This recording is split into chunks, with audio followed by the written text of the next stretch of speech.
Well, good evening. We'll go ahead and get started. It's 7 o'clock. We appreciate you joining us for this third open house, the online version. My name is Stephen Ibendahl. I'm project manager for our planning team, and we welcome everyone to the virtual online open house. It's like when we've done these each time, this is our third virtual open house.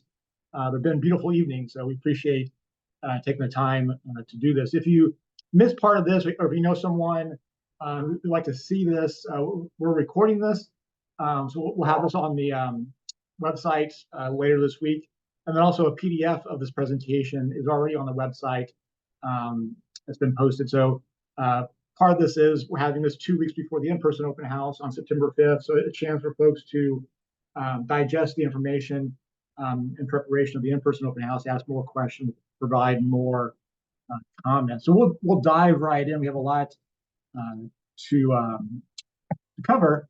Our agenda tonight, really three main things. We want to go over the draft land use concepts, talk about the draft principles and goals, and then spend some time talking about conservation tools. We'll also kind of catch you up a little bit in terms of the work to date, especially the feedback from open house number 2 for folks who joined us back in April. Maybe a little bit of a re-overview, but if you're new to the process, I'll be a chance to kind of catch up on that. But I do encourage you, we do have the video and materials from the April open house on the website for more in depth. So we've got a great planning team joining with us. If you've been with us before, you've seen many of these members. I'll let the folks kind of turn on their videos, kind of see them. They'll be showing up later in the presentation. I'll let those folks kind of go back to non-video. And we've been working with two great committees. We've been working with an advisory and technical committee all through this process.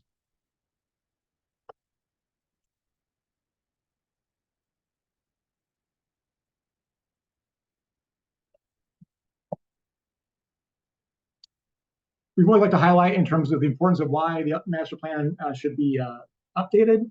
In terms of it is 25 years since the county has had a updated master plan. And then just a few housekeeping items for today. We'll have a Q&A at the end of tonight's presentation. So please save your questions if you have questions. Wait to the end. We want to make sure we cover all the materials this evening. If you do have a question, you can either raise your hand or put your name in the chat. We'll unmute you. Please say your name, and then if you represent an organization, say who you may represent. You can ask your question. We won't be taking questions from the chat. So if you want to ask a question, put your name in the chat or raise your hand. Again, we'll save those to the very end. And as I mentioned, we have our in-person open house on September 5th. 4:30 to 7 p.m. In the commission chambers of Boone County Government Center. It'll be an open house style format, no presentations, so you can stop by anytime. So where we are in the process. So we're here, kind of very important part of the process, the draft master plan. So tonight you'll see the elements of that draft master plan as we move through.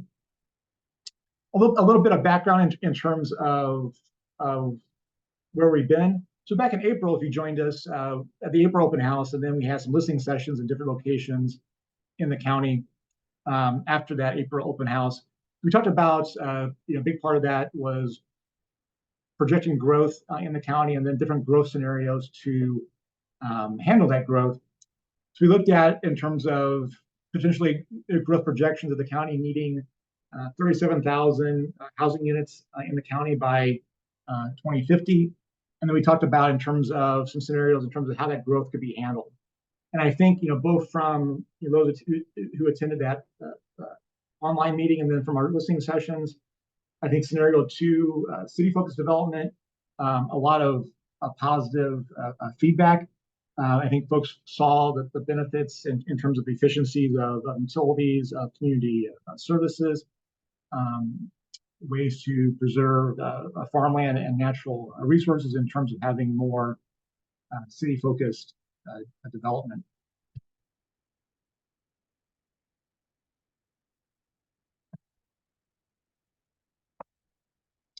But also highlight a little bit in terms of the role of the master plan. That the master plan itself is a policy document. Sometimes I like to use the example of a strategic plan. If your organization or business does strategic planning, in some ways, a master plan is like a strategic document that it's a policy document that helps guide more detailed efforts.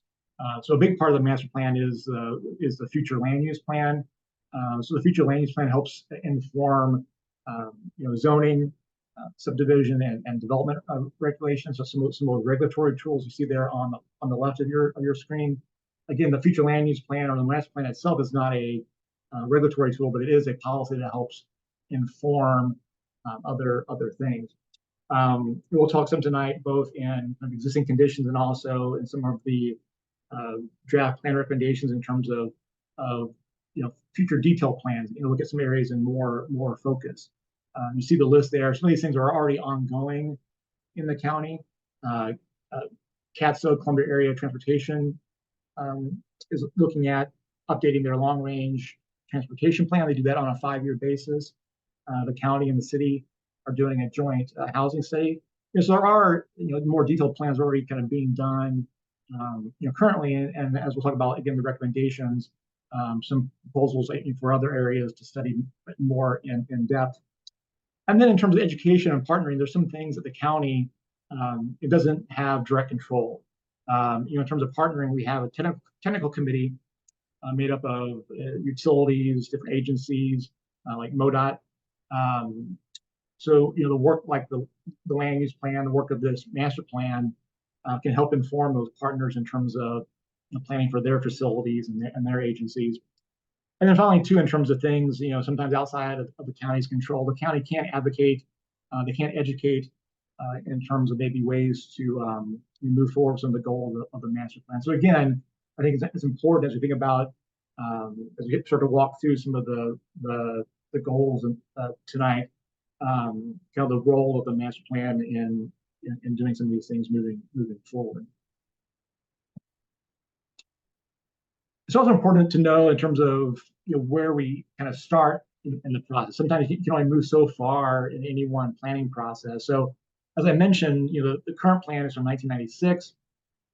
You see there on the screen on the left in black and white the future land use plan for the 1996 plan. And this jurisdiction for the master plan is the unincorporated areas of Boone County. So we've been, working closely with the communities. The communities have been on our advisory and technical committees because, those boundaries of communities aren't static; they change over time. So it's important, to have them involved in this process. But at the end of the day, the jurisdiction for the Boone County Master Plan is the unincorporated areas. And so as we look at the plan from '96 and the future land use plan, it's pretty. I'll use the word vague. It's pretty generalized, right? It's not too much detail. The 1996 plan, in terms of the future land use plan, also lacks any land use description. So you see there are some categories.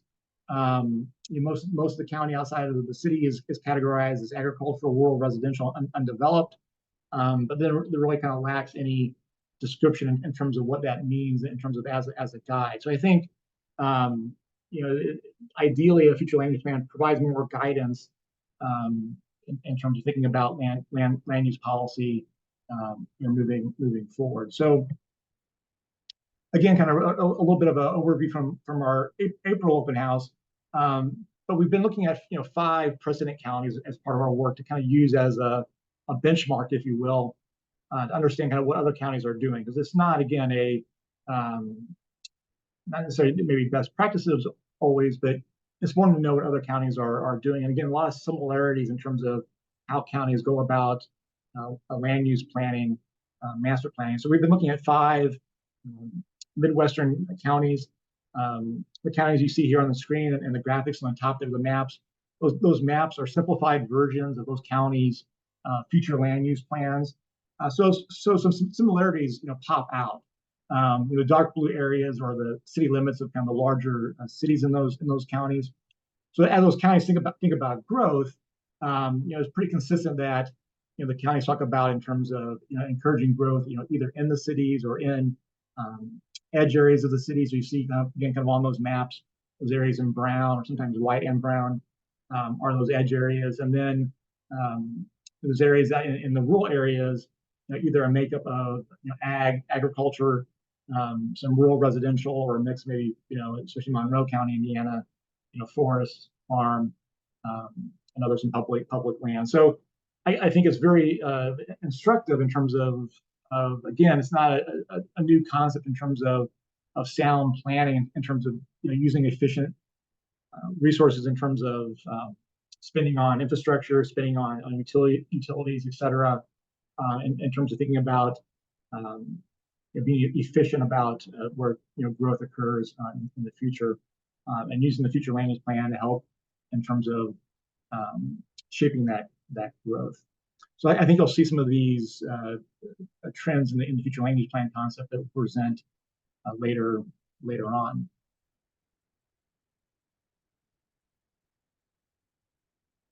One other kind of example precedent, Greene County, the closest county that we've used as a precedent example is Greene County here in Missouri. It's the county where Springfield is, and so you see on the map that the areas in white are the areas from their future land use plan as agriculture. That's your agriculture category, and you see there on the screen on the right, in terms of their description for agriculture in the future land use plan. So very, very simple, 2 sentences. These areas are recommended to remain rural for agricultural uses, and goes on a little bit further. So there's no right or wrong answer in terms of how descriptive land use categories should be.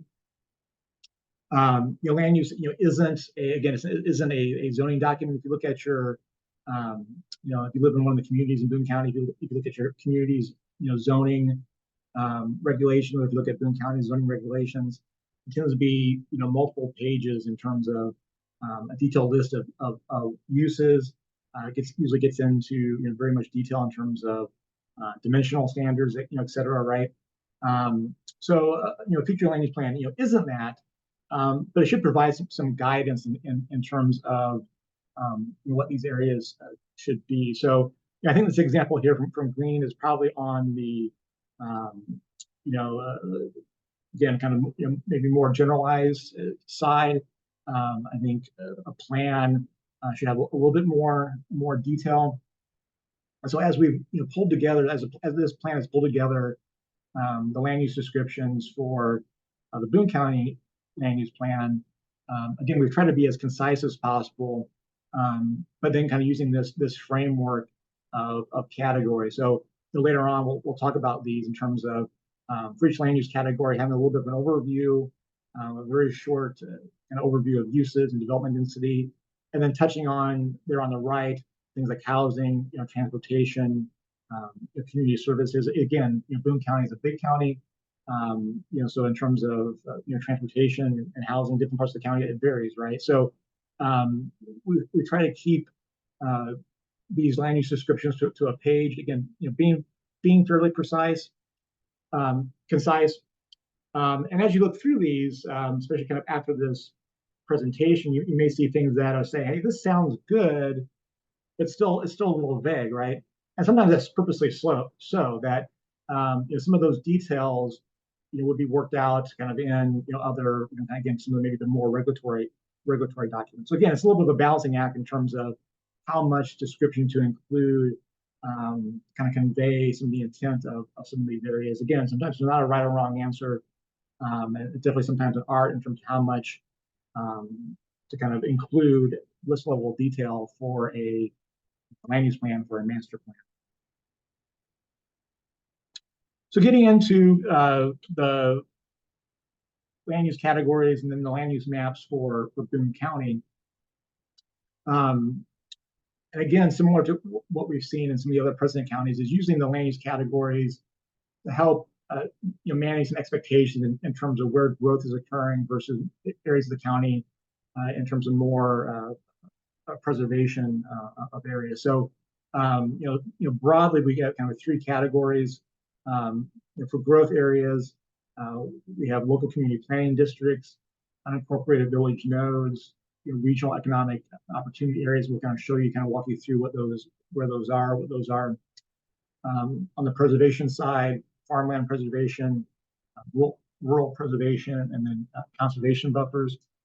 And then in terms of transition between preservation and growth, categories of rural, residential, and highway corridor. And as we walk through the three options, you'll see some of these categories aren't in all three options, but there are a lot of similarities to the three options that we'll be showing this evening. So at this stage, we have three draft land use options. As I mentioned, a lot of similarity between the three, although there are some nuances and differences we'll walk you through.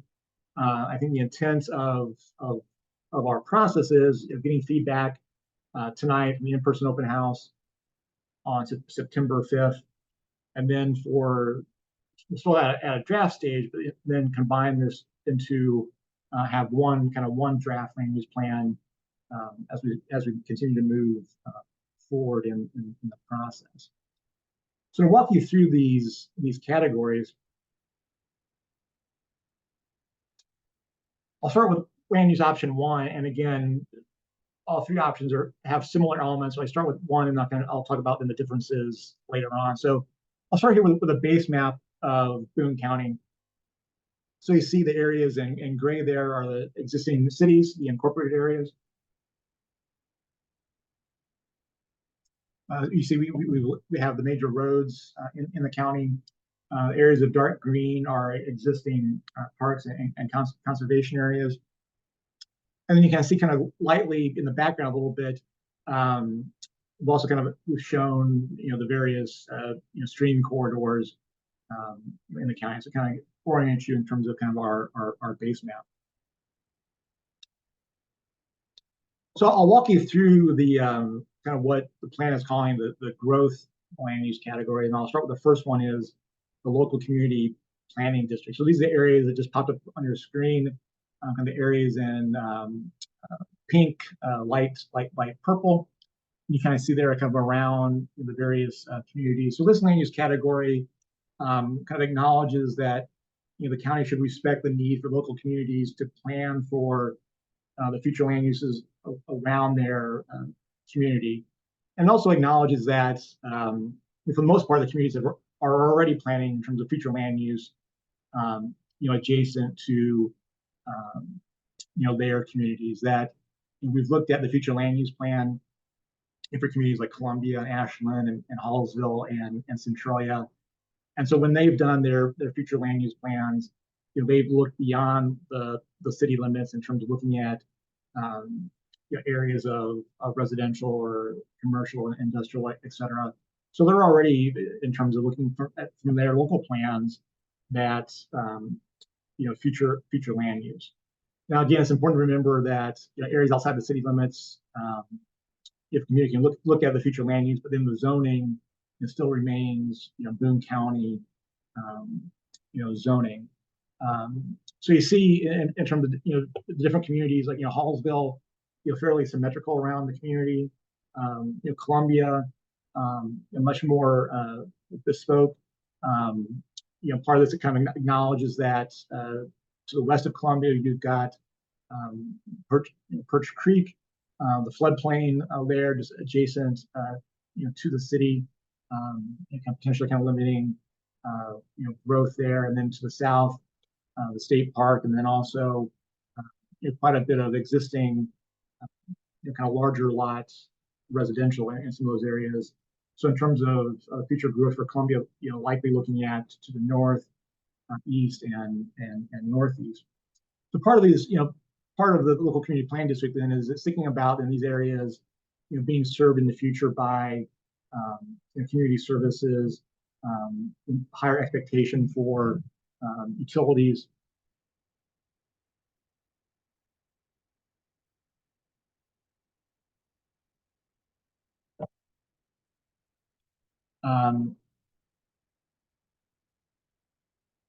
And kind of planning for that growth. Next land use category that popped up on red on your screen.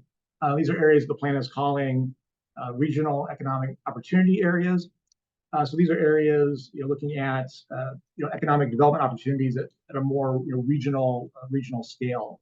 If you joined us back in the spring at the last open house, we talked about not only kind of growth projections for kind of population and housing, but some projections in terms of job growth.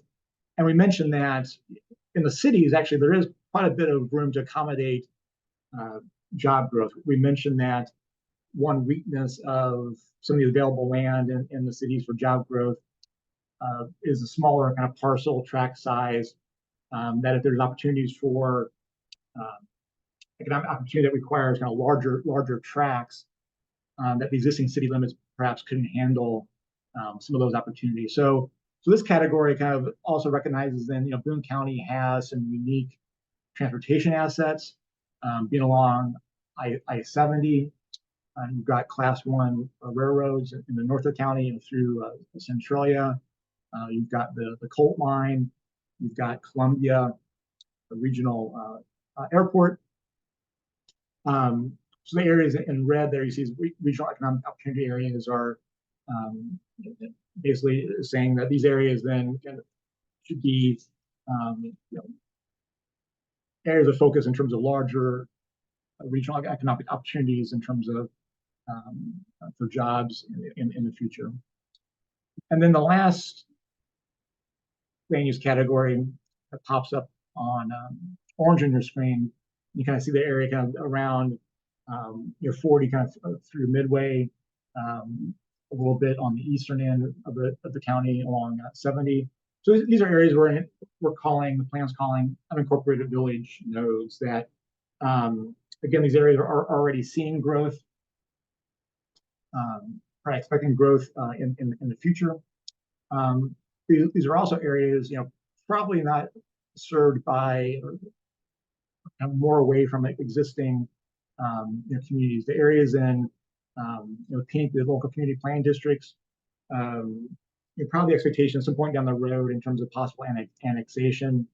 Areas in orange, again, not immediately adjacent, so likely to remain unincorporated further into the future.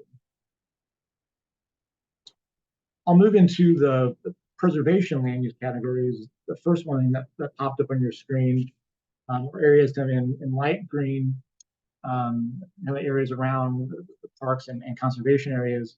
So this land use category is called a conservation buffer land use, recognizing that Boone County has some very important parks and conservation assets, that the impacts in those parks don't fall directly within kind of borders. You have watersheds, you have other visual aspects.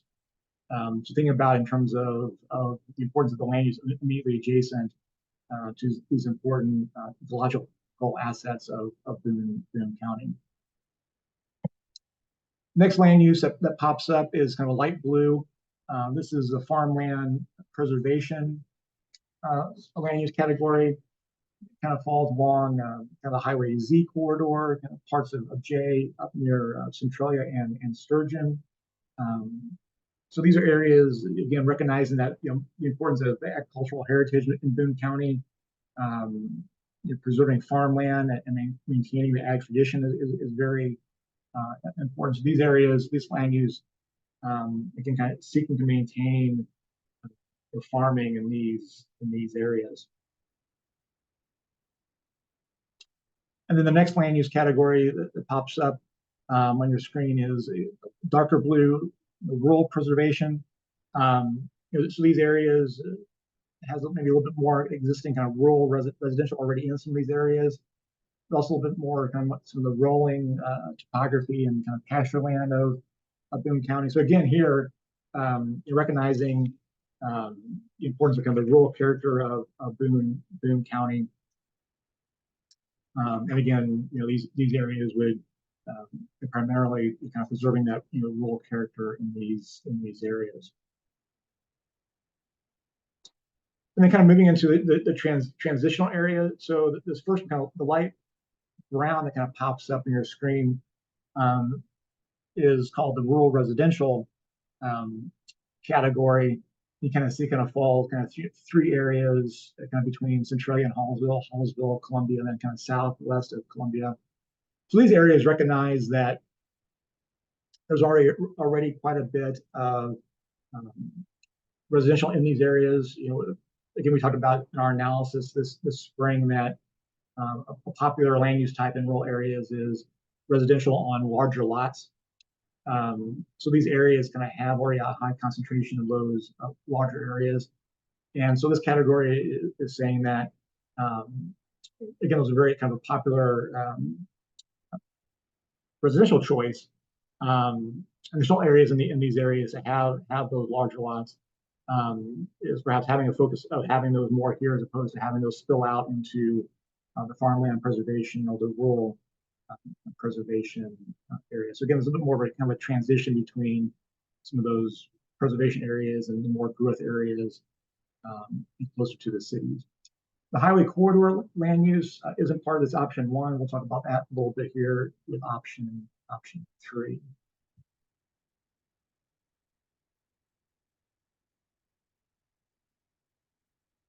So here's option 1, kind of showing all the land uses together on one map. And again, I highlighted some of these things kind of mentioned here, bullet points on the left that, again, really trying to respect the local community's land use planning and decisions, especially adjacent to those communities. Really acknowledging the importance of Boone County's natural resources, balancing areas of growth and preservation, and especially using these areas of growth land use categories also to help identify wise and efficient investments in infrastructure, utilities, et cetera. So you kind of see there in terms of, again, some of those the kind of key goals associated then with this land use. Land use option 2, very similar to option 1. The difference with this one is there's no rural residential in this option. Here, the rural preservation kind of also includes those areas that we had shown rural residential on the previous one. Again, there's kind of no right or wrong approach to it.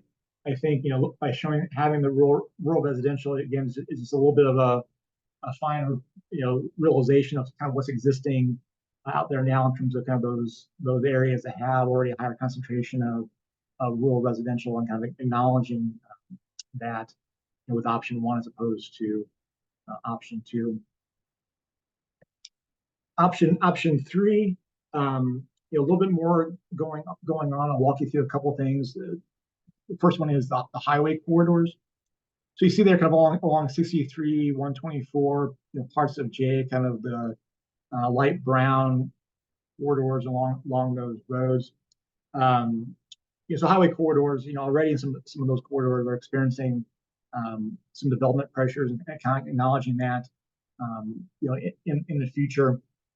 And with that, it's also important then, I think, a couple of things to keep in mind that when you have growth along a highway corridor, one is again kind of the overall visual character for the county, and then 2, access management in terms of people accessing those roads from their homes. You start to get into how to do that in a safe manner. Later on, when we talk talk through some of the transportation goals. Kevin will talk a little bit more, especially about Highway 63. A little bit different. Obviously, 63 is different than 124 and other roads, that it's very limited access. But those access points are different along different stretches of 63. There's some controlled intersections. There's lots of uncontrolled intersections, and Kevin can talk about some of those differences. So as some of those areas potentially have development in the future, the importance of coordinating with MoDOT in terms of making sure that there's a appropriate capacity at those intersections to handle growth adjacent to the road. So with each of these categories, I won't go through this, but we've included this in the presentation, so you can download the presentation and then kind of go through these in more detail. I tried to highlight the key talking points for each of the categories as I went through the maps earlier. So we have included, again, description in terms of, again, what kind of is included with each of these land use categories. So for example, farmland preservation, there's existing residential out there. We talk about in terms of, again, keeping that for farmland, limited single family housing, associated with ag, with food production. So again, you can kind of download the presentation and kind of go through the descriptions in more detail. So I want to move on to the next section of the presentation, draft plan principles and goals, and the rest of the team will be chiming in more through this section of the presentation. So the plan is basically organized around 7 plan principles, and then with each principle, kind of what's going to be called a value, a statement. And these 7 principles, one, these are sometimes typical of elements of a county master plan, but then 2, these were things that kind of rose to the surface of key issues that we heard, not only through the survey last year, but through our various engagement efforts, talking with our committees, talking with residents at our listening sessions. That these principles you see there on the left of 7 really had kind of raised to the surface in terms of being the key issues in the county that the master plan should address in moving forward. So I'll start with this first one, land use. Some of this I've highlighted already when I went through the maps. There you see in the goals. I kind of talked about this already with the maps. I won't go into these into detail, but the goals of the land use plan is, 1, respecting the local community land use plan and decisions, acknowledging the importance of Boone County's natural resources, balancing areas of growth and preservation, and providing expectations of future availability of community services, sewers, and other utilities. I will also highlight with this one too, for each of these principles, the planning includes a vision metric. You see there kind of at the top of the screen. They're trying to be perhaps a little bit aspirational in terms of what could be measured down the road in terms of the success if these things again kind of come to fruition, if the goals are met with this process. It doesn't mean that it's not the only thing that can be measured, but trying to strike in terms of at least one thing that could be perhaps an inspirational aspect. So for land use, at first glance, this may not seem super aspirational, but I think it's something the county in the past should be very proud of. We talked about with our discovery report last fall that to date the county has grown pretty smartly. That population growth, the rate of population growth has exceeded the rate of developed land areas. You see different parts of the state or different parts of the country where if the developed land grows faster than your rate of population, that's kind of a sign of sprawl, right? It's kind of a sign of not a good growth.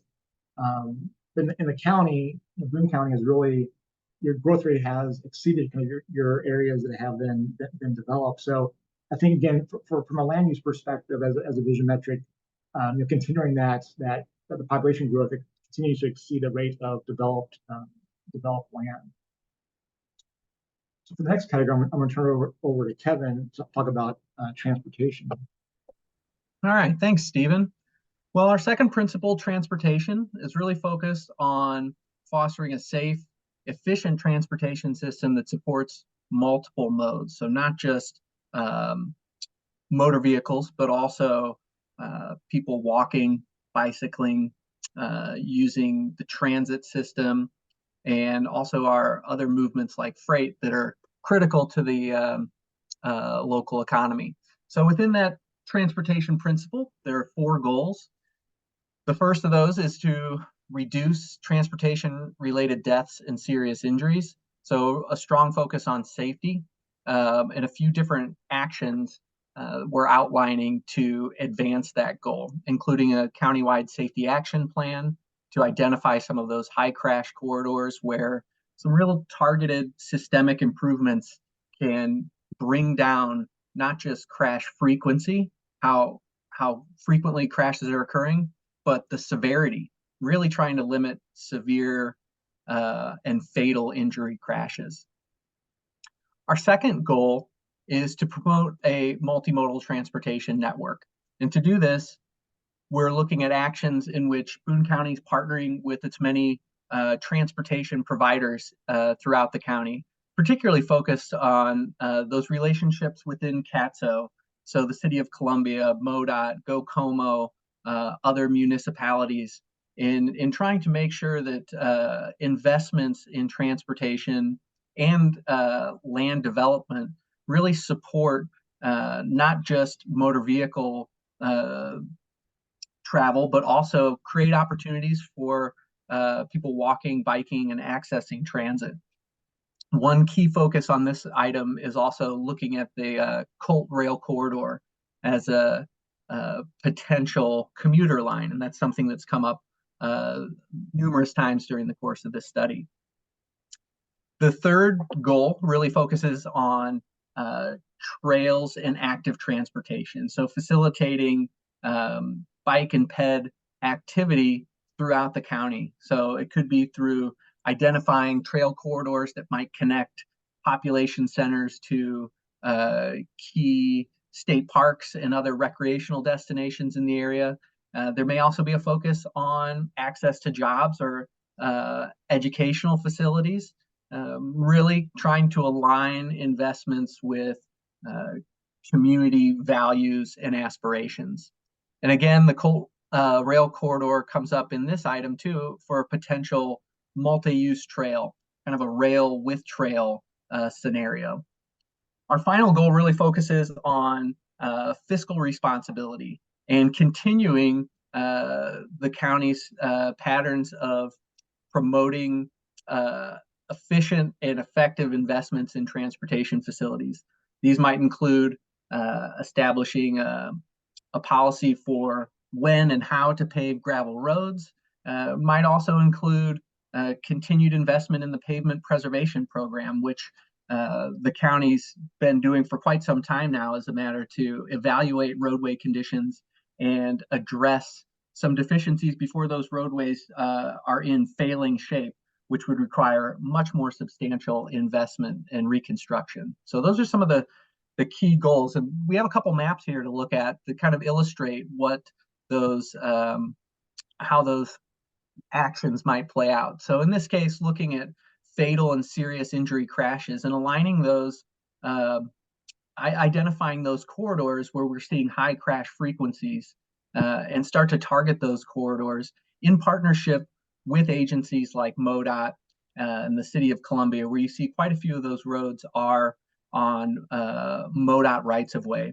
where we typically see higher volumes of traffic traveling at higher speeds. So there's the potential for more severe accidents. On our next map, we get to kind of the importance of coordination with those agencies from kind of a long-range planning perspective. What you see here are in blue lines, MoDOT's statewide transportation improvement program, identifying future roadway resurfacing or other improvements to happen over a 5-year period. So there's lots of work going on those state highways within Boone County. How can we look at those opportunities for improving safety along those corridors in concert with those pavement projects? And in the red lines, you see the CATSO long-range transportation plan proposed projects. So this is from the previous LRTP, not the current study that's ongoing. And it gives you a sense of the reach of CATSO in coordinating transportation improvements in line with future land use plans for the city of Columbia and kind of that surrounding jurisdiction in gray. On our final map, Stephen spoke to this earlier, looking at some of the key corridors in the county, Interstate 70 and US 63, and particularly focusing on managing access and improving safety along these corridors. What you see in those blue circles are grade separated or controlled intersections where essentially vehicles are exiting a highway to access local or state roads. When you see those smaller dots, we have a few in yellow, and those represent uncontrolled full access intersections. So you could be coming off a county road onto US 63. You could make a left turn across traffic with no restrictions.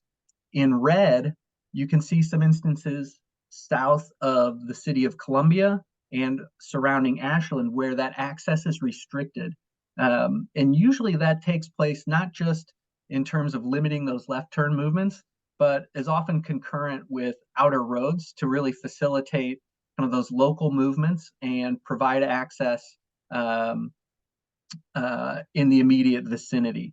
So looking at opportunities to manage that access as growth continues along these major corridors will be critical, not just from an efficiency standpoint in moving traffic safely and efficiently, but also that's a big safety imperative. With the high speeds on those roadways, a lot of those turning movements can create real potential for severe injury crashes. And that's something that we can mitigate through access management best practices.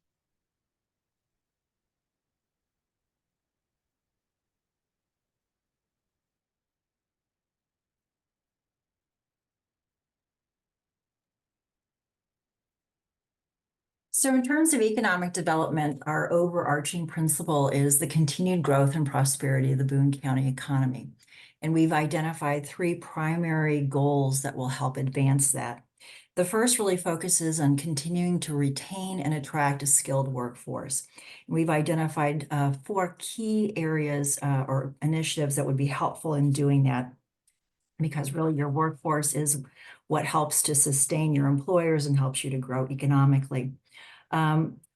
One of the key things we really do think is important is continuing to encourage the partnerships between job training programs and local employers to make sure that the training and the skills that are being provided align with employer needs. So it creates a pipeline of employment of workers for local employers, but it also makes sure that that your workers and residents have the skills that are needed in order to allow them to access jobs. One of the other key things that we've heard during the course of this whole planning process is the significant quality of life, and that it's a strength for Boone County. And so quality of life is really a key component to attracting and retaining your workforce.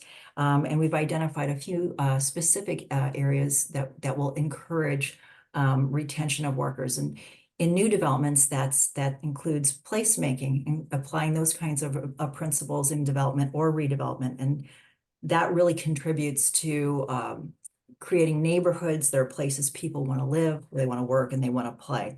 So placemaking is a really important part of that equation of helping to retain and attract a workforce. The other issue that we've identified is that cost of housing can be a challenge in the Boone County. So really, one of the ways to help retain your workforce and attract new folks is to encourage a diversity of housing options in various locations that really accommodate workers at different stages of their career and incomes. And finally, childcare, we heard, was an important piece, and is an important piece for making sure that workers are able to live and stay in the community. So encouraging those kinds of programs that are offered through state, regional, or local programs. Another key thing is, in order to develop, you have to have the land to do so. And one of the important things is what we call in economic development developable sites.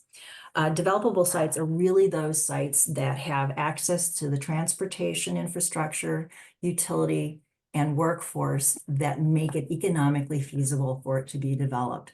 So the key here for us in terms of the recommendations are really targeting developable sites or using land use measures that ensure that development occurs in and around your existing communities to build on that existing infrastructures that sort of helps to create a more sustainable development. And then it doesn't also compromise future development opportunities in the community. So another key part of that is ensuring that development is focused in areas that in industries that are key strengths. So really working together between the cities and the economic development organizations to ensure that those regional economic opportunity areas that were identified, that Stephen identified earlier in the land use plan maps, are developed for those key strength areas. Finally, in terms of developable sites, we also think it's important to remember that entrepreneurial growth and small businesses are a key engine in anybody's economy. And so in terms of development, making sure that any development and redevelopment in and around municipalities offers that right-sized, affordable space that allows you to help retain startups and early stage companies. Finally, we talked a little bit about defining targeted industry clusters. Really, targeted industry clusters are those industries that within any community are based on your strengths, because growth occurs in and around areas in which you have strengths. So for Boone County, professional, science, and technical services are a key targeted industry cluster, as well as healthcare and manufacturing, in particular food manufacturing. So one of our recommendations is to ensure that you continue to dialogue about what those targeted industry clusters look like, what are key ways you can grow them, and communicating amongst the broader community and the different municipalities what they can do to help promote cluster growth in these strong and emerging clusters.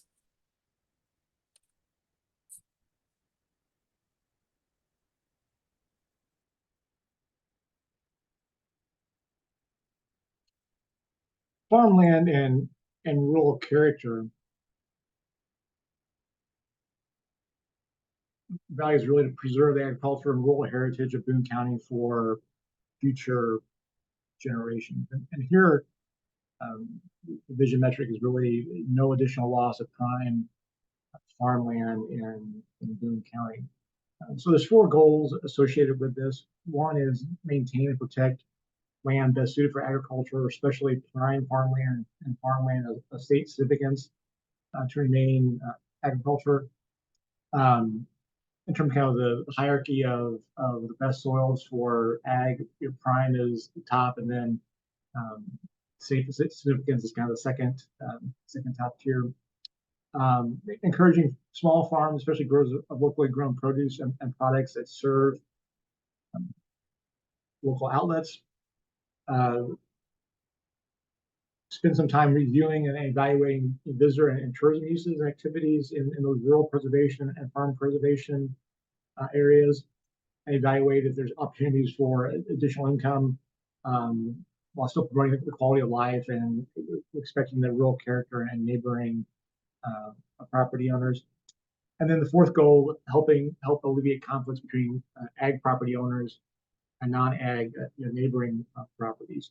And we'll touch on a little bit more detail here on the first goal of how to maintain and protect those lands best suited. And kind of four things underneath that is one, in terms of encouraging voluntary conservation easements for farmland. As the land use categories talk about, trying to minimize non-ag residential development in those rural preservation and farm preservation areas. If there is residential development, clustering those, promote use of clustering to protect some of those areas of farmland.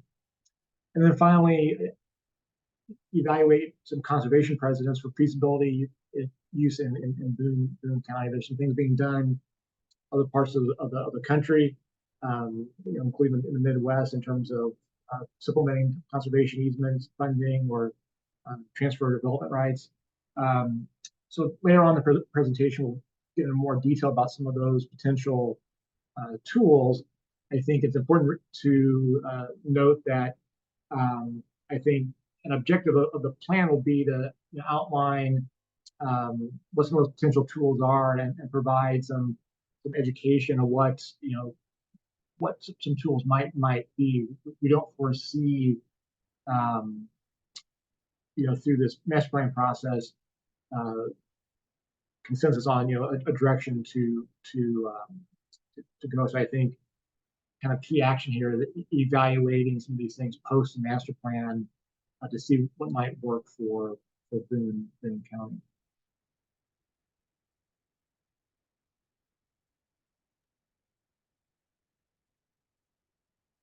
All right, so that brings us on to natural resources. And it's been really fun to work on this because I think, compared to a lot of areas, Boone County has a real constituency, for natural resources. And so the overall goal of just conserve and protect and restore natural habitats in significant areas, it has a pretty strong vision metric of increasing the preserved land in unincorporated Boone County to 30,000 acres from 20,000 acres. That's a big jump. And that could mean different things. It could be more formal designations and some less formal. But you'll hear that natural resources are actually prioritized in several of the other goals and principles also. So, when you talk about cluster growth, what you're saying is that outside of cluster growth, you're going to have more open space. And when you talk about preserving farmland, a lot of times you're talking about good farming practices that also create some habitat and connectivity. And even when you're talking about multi-use trails in a lot of areas are really important for providing, sort of little highways for critters and seeds and the other ecological processes that need to move between habitat hubs. Anyway, so natural resources is woven through several of these, but specifically the goals that we've come up with from these interactions and the conversations we've had is to preserve and protect the natural habitats in ecologically significant areas. And I think, one of the things that's really important about that is to really focus in on the connectivity between habitat areas. So it's one thing to say like, oh, here's a precious cave, here's a precious, spot.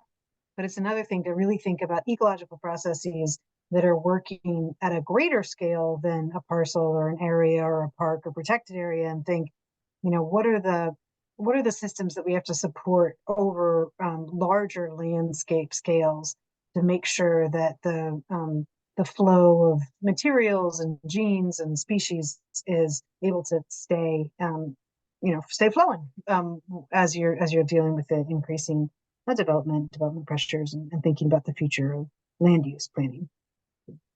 So using those habitat hubs and cores to really think about how the special and protected areas in Boone County line up together is a big part of the guts of that first goal. And also, as is really thinking, and you can tell from the whole conservation buffer land use category, that also thinking about the areas immediately adjacent to and around and connecting those special assets is also, coming through, I think, pretty strongly in this plan. Another sort of strategy of implementing this preservation and protection is to think through carefully how sensitive areas in the zoning overlay or the conservation buffer might get addressed, in in future county regulations or future county guidance for people. The second goal is to restore ecological habitats. And the way that this is, the specific goals under here, the specific strategies is really laid out is to, the main thrust of this is to think about helping people appreciate wild landscapes that they have. Like we've seen throughout this planning process, the great appetite for having several acres, 5 to 10 acre parcels, by house. And then the question is, what do you do with that land? If you're trying to look at connectivity across the big scale, can you encourage people and can you support their decisions to really let some of those areas be wild and be intact habitat for the natural resources? The last two goals under natural resources really focus on the water management questions. So I think, again, we're going back to this theme of watershed planning, where you're thinking about a watershed as a coherent unit of where ecological processes and water processes happen together, rather than the human units of here's this city and here's that area. But if you look at things through this watershed lens, which the county is already doing, in the Greater Bon Femme and in the Hinkson Creek watershed work, is you get the benefit of being able to stand at the bottom of the watershed and know that like you're taking one coherent management view of everything that's upstream, rather than having sort of like a disparate approach. So the watershed scale planning is an important aspect of how to think about preserving these processes and landscapes. And then the last one is really focus on flood, on the ecosystem services, as mentioned in the land use categories, that natural areas provide by reducing flood risk. And so, strategic, well-managed natural areas can help us control flood and other threats.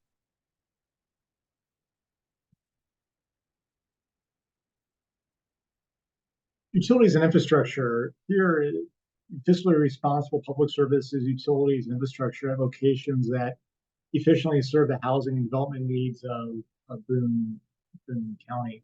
So 3 goals associated with this principle. First one, encouraging development to occur within areas served or planned by public sewer and other utilities and infrastructure.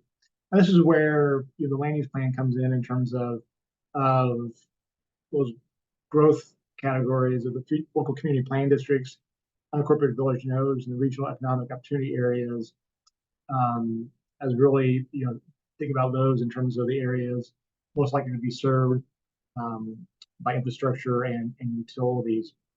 And then part of that then is gets into goal number 2 is continue intergovernment and utility collaboration. So, I think again, an important role for the county is to not wait 25 years to update the plan again. But typically we talk about this kind of division metric. At least every 10 years. Sometimes jurisdictions will do partial refresh every 5 years, make some of the key growth numbers, et cetera.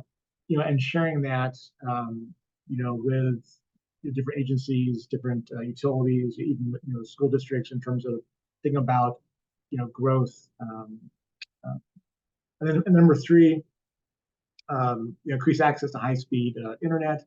And again, this is one of the things that in some ways the county doesn't have direct control of, but you continue to support and advocate for state and regional programs to expand broadband internet to all parts of the county.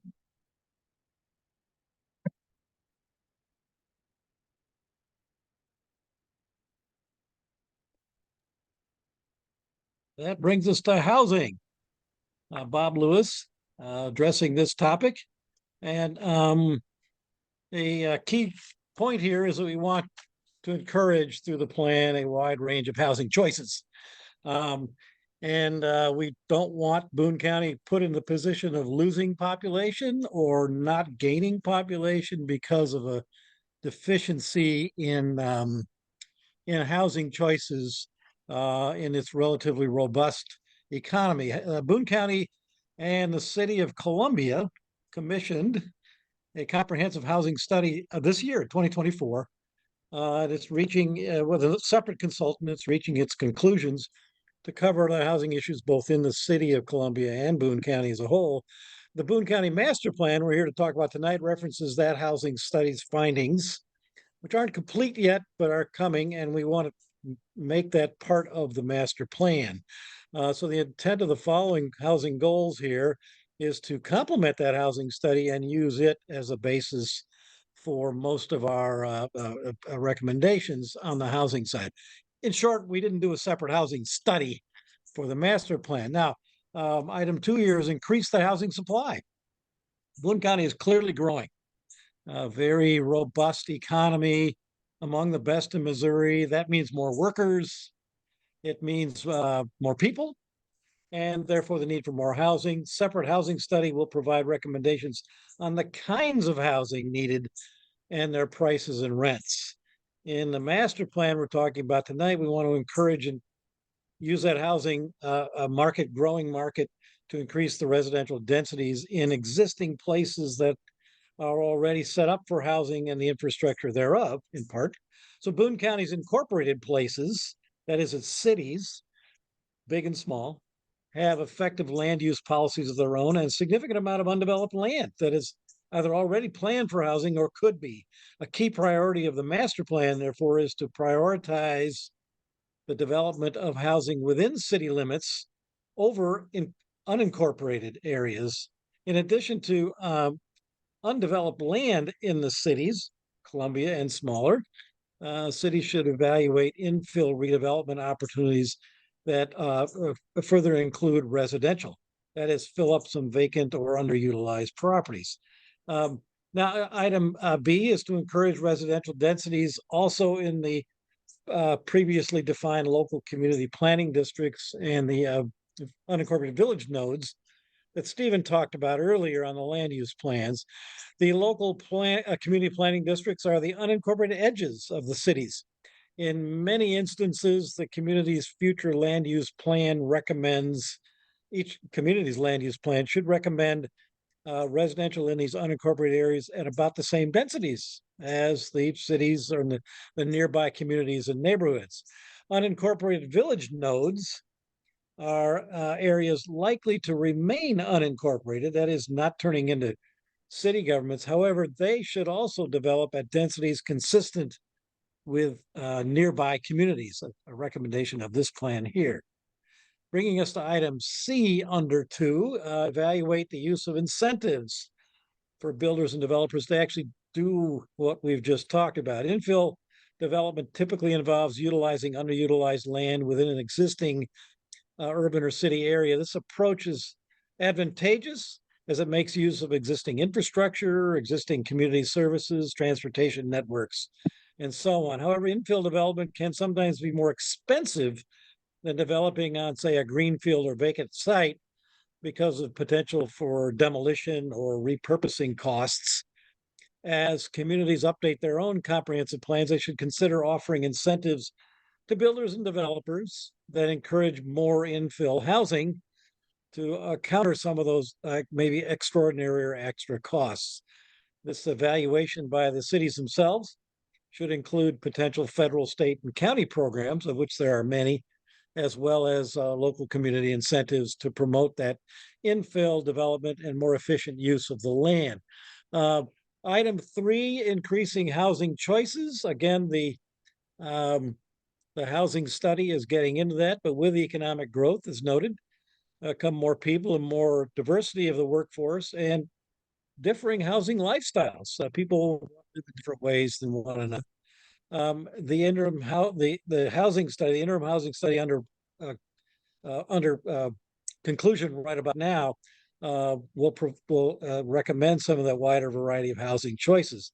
In our case, in the master plan, we want to encourage neighborhoods in existing cities and the planning districts and the village nodes to have a mix of also a mix of housing types, catering to the market demand, what's going on. So all of these housing choices are evaluated in that present housing study, and those findings should become part of this master plan. As incorporated and unincorporated housing locations in the county continue to absorb population growth, they need also to be encouraged and possibly incented to broaden the types of housing and price points that will lead to greater satisfaction among new and uh, existing households in Boone County. And finally, item 4 is to maintain the value of residential properties. We all know as growth and change happens, we all worry about values being affected. It's real estate is a long-term investment, whether for landlords or homeowners. We investors, such investors, want to be sure that county officials and our fellow property owners are enforcing high standards of construction, maintenance, and occupancy so that investment values don't deteriorate over time. So let's ensure that residential design continues at a high quality as well as compatible with surrounding context of buildings. Minimum building standards for construction quality, design, materials, etc. Ensure that new developments are in line with the existing character of a neighborhood, thus maintaining, maybe reinforcing, and improving property values. Certainly, we don't want a negative impact simply because of growth done the wrong way. We also want to update or encourage communities to update building and energy codes, which are really important given climate change and so forth, to stay up to date also, well, therefore, with state and national updates of codes, which occur pretty regularly given different technologies and so forth. Boone County should regularly update its building and energy codes to align with state and national standards. It's also important, however, for the county to assess the financial impacts of these updates.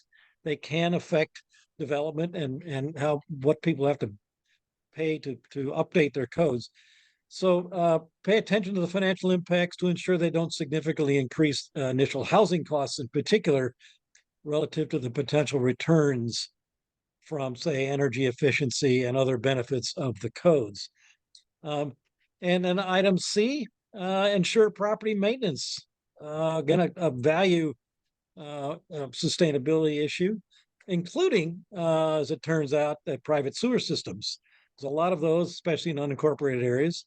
So property owners who neglect property maintenance not only compromise the value of their own homes, but also negatively impact property values in their neighborhoods and nearby housings and homeowners. County officials and private owners should collaborate regularly to ensure that all buildings, particularly housing units in this case, are well maintained and safe. And this responsibility also extends to the infrastructure serving residential neighborhoods, public infrastructure, but also including private infrastructure such as sewers, which affect living standards and the neighborhood quality of life.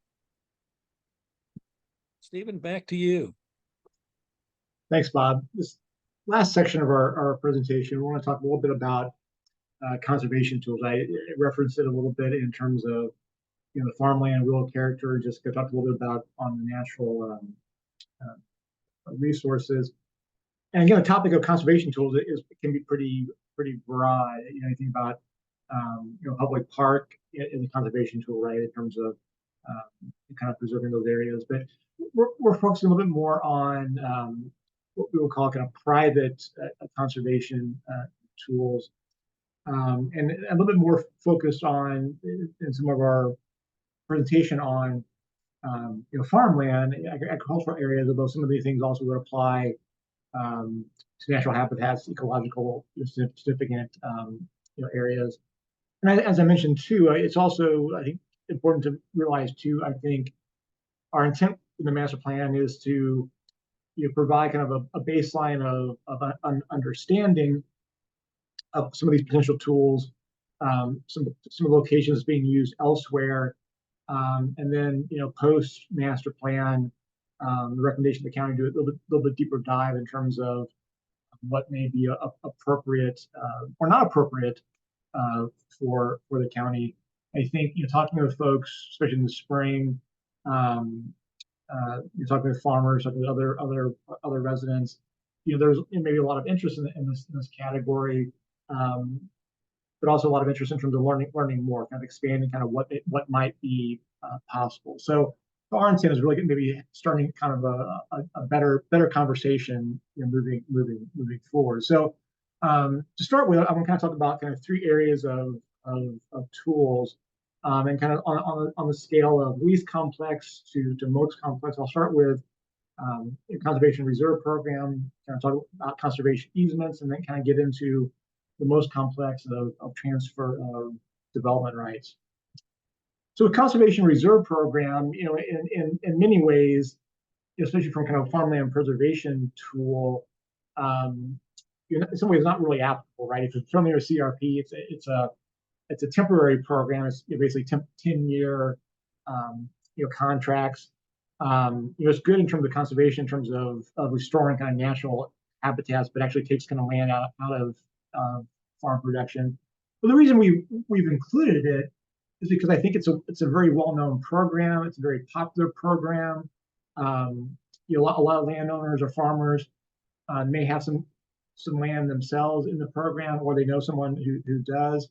It's also an example of the landowner, voluntarily putting some restrictions on their property, right? For in this case, kind of usually 10 years. So they're taking some land out of row crops and planting a native prairie, or sometimes woodland is a topic. So again, it's a very popular program nationwide in Missouri. Boone County, as of 2022, about 2,000 acres. To the north, Randolph, and as you go further north in Missouri, other counties have quite a bit more enrolled. So it's something people can kind of wrap their arms around. They work with the local farm service agency to enroll and do the paperwork. So it's a program I think people can understand. And again, I think the idea of a voluntary restriction is pertinent as we talk about some of these other tools. Next one is conservation easements, and so kind of walk you through a little bit of educational graphic. On the left there we have Jane the farmer, has a beautiful farm. Very interested in preserving it, not only for her but for her family and next generations. But she also knows that if she sold it to a developer for development, it could be quite a bit of financial benefits for her family. So other options in terms of preserving her farmland while still receiving some financial benefits, and potentially yes, there's some things being done both in Missouri and elsewhere in terms of doing that. So conservation easements, they're a voluntary legal agreement that puts some permanent limits, restrictions on the land and basically conserve it for its conservation value. And in this case, we're talking about farmland. Other times it can be used for natural habitats. Depending on if it's an easement with, say, maybe a nonprofit, or an easement being funded by, let's say, through the ag program. There's some restrictions in terms of having maybe some partial development. A family farm typically can have some family dwellings, ag-related structures, and still qualify for conservation easements. There's a lot of kind of some details and nuances there. And then kind of the value of that easement.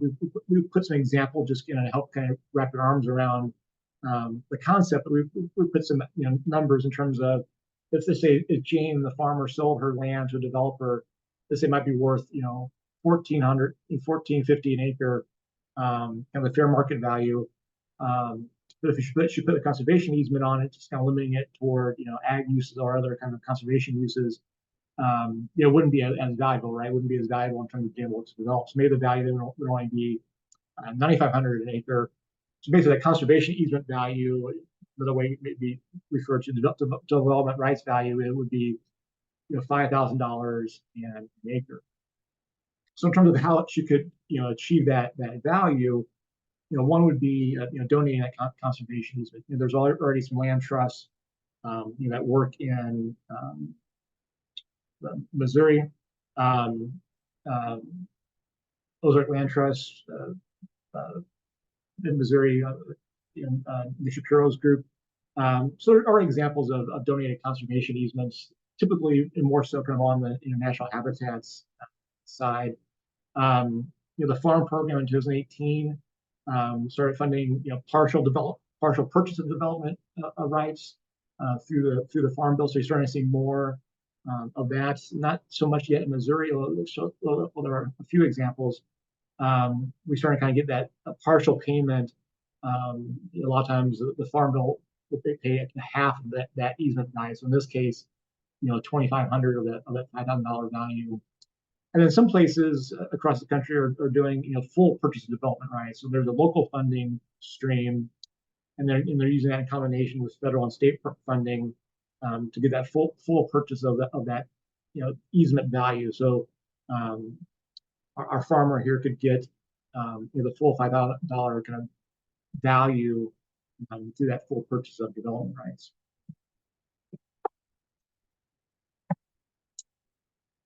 Along the kind of the same lines of conservation easements in terms of setting aside and preserving some areas, it kind of falls under conservation subdivisions. So again, kind of going back to our characters, Jane the farmer, kind of in the upper left there, has some nice farmland, large tract of farmland. Most of it's workable. But she sells it to Joe, the developer here, and you kind of see it then come the upper right. A lot of times, especially kind of in the county to date, you see kind of large rural tracts of residential. We found out from our analysis in the spring, in rural areas, 5 to 6 acre parcels was a very common size for rural property. So in this case, taking Jane's farmland, it was bought and kind of developed that way.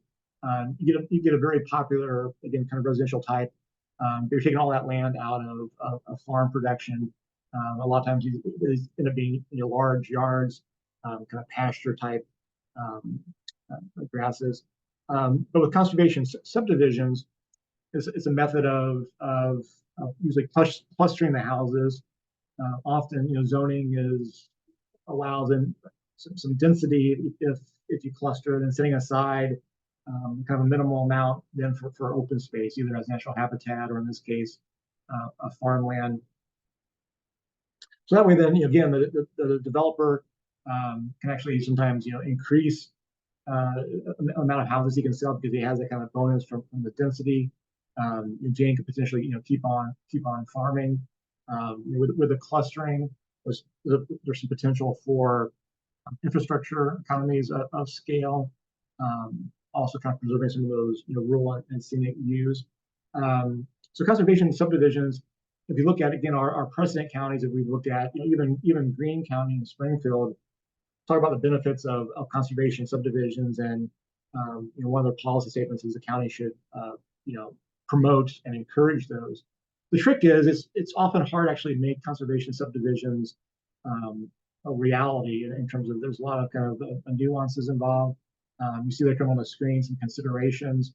As you cluster the houses, the need with those smaller parcels to have either public sewer or at least a subdivision scale sewer. You kept the preserved area as ag, the potential for conflicts between ag and those residential areas. Kind of getting the market and zoning incentives right for clustering. Often conservation subdivisions tend to be cul-de-sacs, as opposed to kind of having interconnected subdivisions. And then sometimes, there's some sites where your developer may set aside 30% of the area for open space, and maybe getting some of those benefits, but it's areas that you couldn't develop anyway because of maybe steep slopes, wetlands. There's some things in terms of maybe it wouldn't be developed anyway under a more typical development scenario, but you can kind of claim credit with the kind of conservation. So it's not a lot of times it's a very ideal situation maybe to try to strive for, but sometimes a little bit harder in terms of actually moving forward and seeing large scale implementation. And then the last area is transfer of development rights, and this is by far the most complex. This uses tries to use the private market to help preserve land.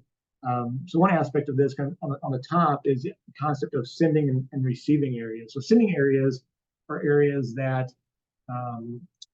desire to be preserved. So it could be, farmland, it could be natural habitats, environmental sensitive areas. And then receiving areas, so typically areas where you have a development, but there's a desire to have encouraged higher densities in those areas. So again, kind of going back to our characters, Joe developer there in the bottom left, he wants to build in the receiving area. But the existing kind of baseline zoning, again, these are just examples, only allows him to build, say, one housing unit.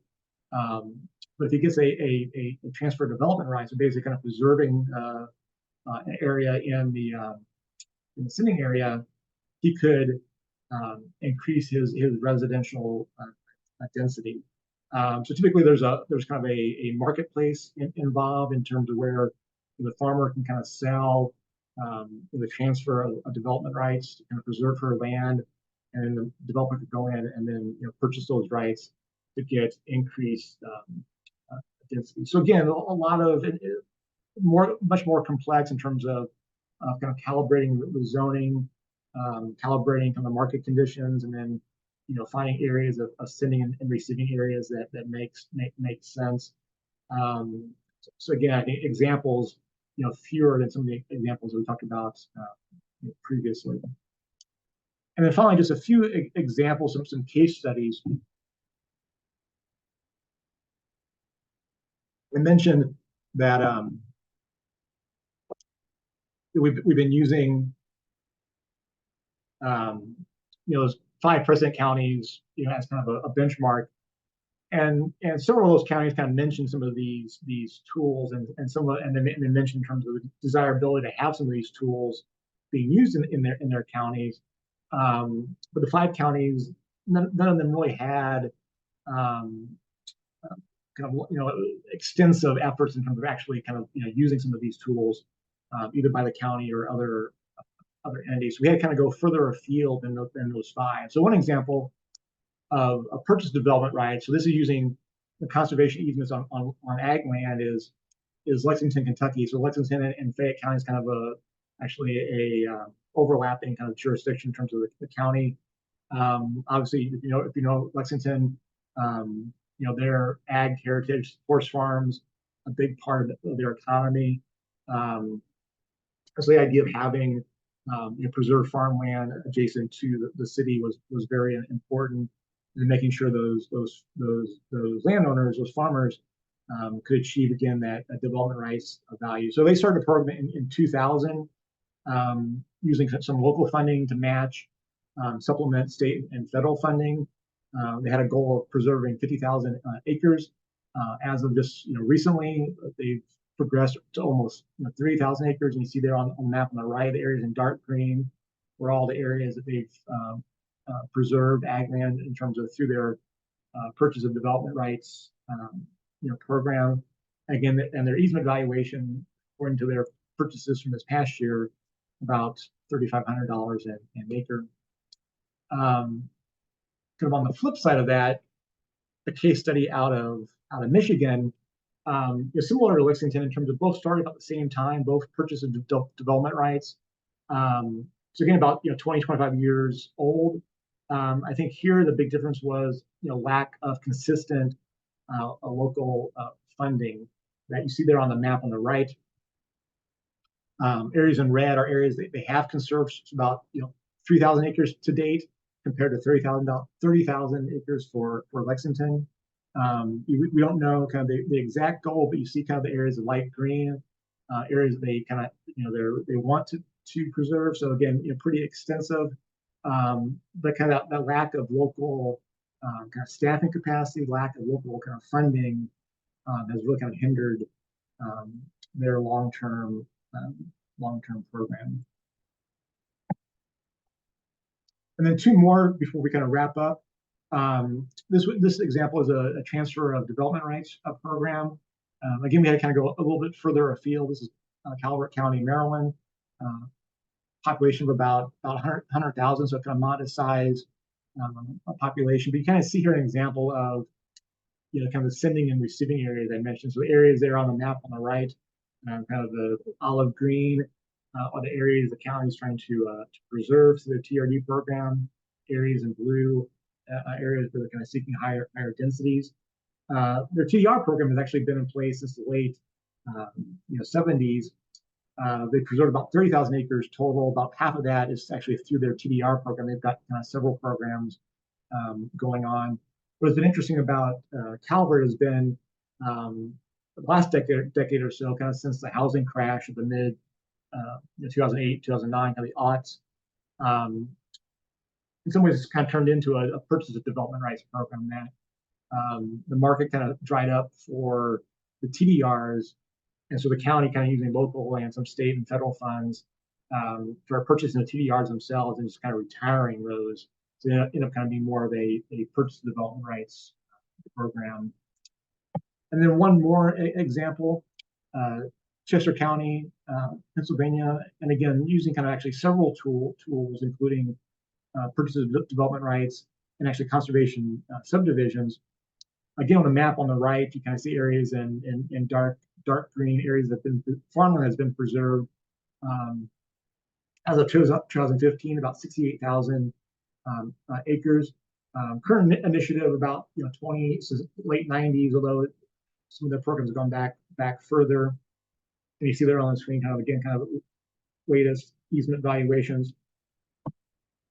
And Chester also has quite a few examples of conservation subdivisions, and you kind of see, again, in terms of for farmland, a little bit more mixed results. A lot of their examples have been around woodlands, natural habitats, and again, sometimes the question is, would those areas be preserved even with traditional development of those areas because of steep slopes, drainage, areas, etc. Could be not developed even with kind of a more traditional development pattern. So again, I think some lessons learned. Looking at some of these different areas. So again, we wanted to kind of include these. We'll have more information kind of actually in our documents, but starting to kind of create a baseline of understanding. So with that, it ends our formal presentation. We appreciate your patience. We have a lot to kind of go through this evening. Again, if you want to have a question or a comment, put your name in the chat or raise your hand. A couple things just to make you aware of. We have the presentation from tonight, the PDF of the slide deck. It's actually on the website as of now.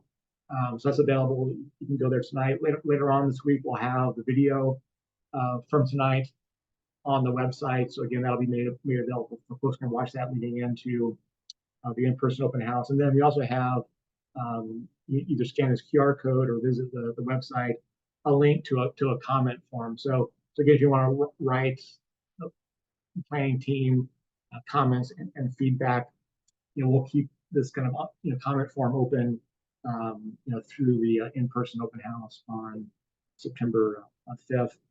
And then before we can go back to questions, there's a few kind of upcoming schedule. As we mentioned, the in-person open house on September 5th, and that'll be at the Boone County Government Center. Also give a shout out for the CATSO.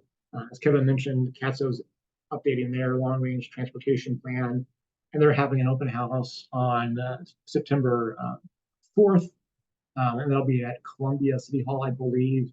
Just double check that, and I'm not sure of the times offhand. You can look that up. And a little bit about our upcoming schedule.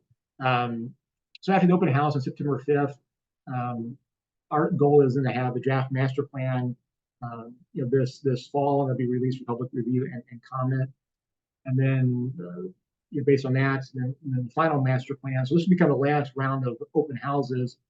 As we move into the final master plan, we'll start to kind of go through kind of a more formal adoption and hearing process through the Planning and Zoning Commission, and then also the County Commission with the kind of the final master plan document. So with that, if you want to ask a question or make a comment, either put your name in the chat or raise your hand.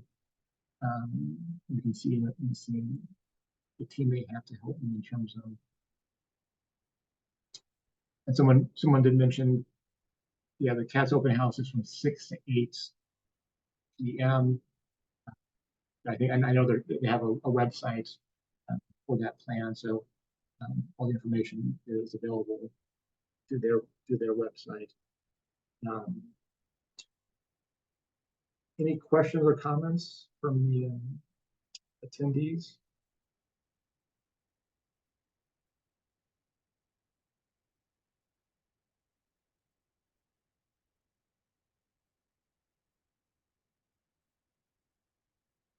Well, I see Jack, I'm going to unmute you here in a second.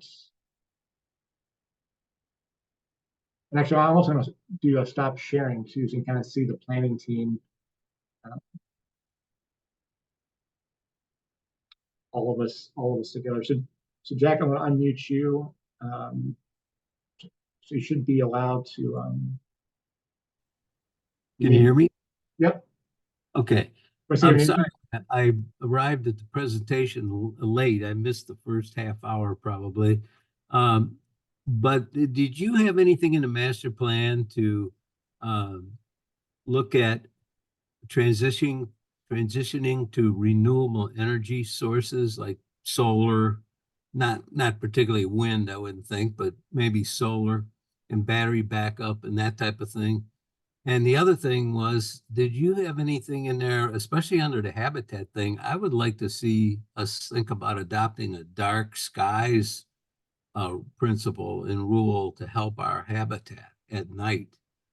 And that can be accomplished just with the type of lighting you put in with reflectors on the top to keep them from shining up in the air and just focusing them on the street, that type of thing. Thank you. Sure. Oh, thank you, Jack. Thank you for asking those questions. So in terms of renewables, again, sometimes it's always a balancing act in terms of different things that a master plan should address. So right now the plan doesn't have narrative associated with that. We try to say a little bit more in terms of some of the land use and growth issues. Doesn't mean that those topics aren't important, may be addressed by kind of other initiatives, but again, I think sometimes there's a lot of important things to cover, right? So we've tried to stay a little bit focused in terms of some of those key elements we've heard from the community in terms of especially land use and growth issues. Dark Sky, kind of a great program. Again, maybe a little bit prescriptive in terms of from our topics in terms of from the master plan, but definitely I think conversations for you to have in terms of maybe your local municipality and other kind of local entities. So, other folks in terms of wanting to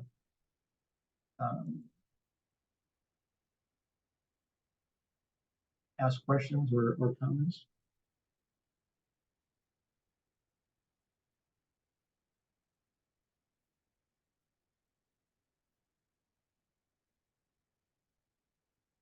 Well, good. And again, I would encourage you, if you want to share other things, this is the website. As I mentioned, we have the link to the comment form. So feel free to share things that way. Again, we'll be posting the video here later this week. And again, I encourage folks you may know to review the video.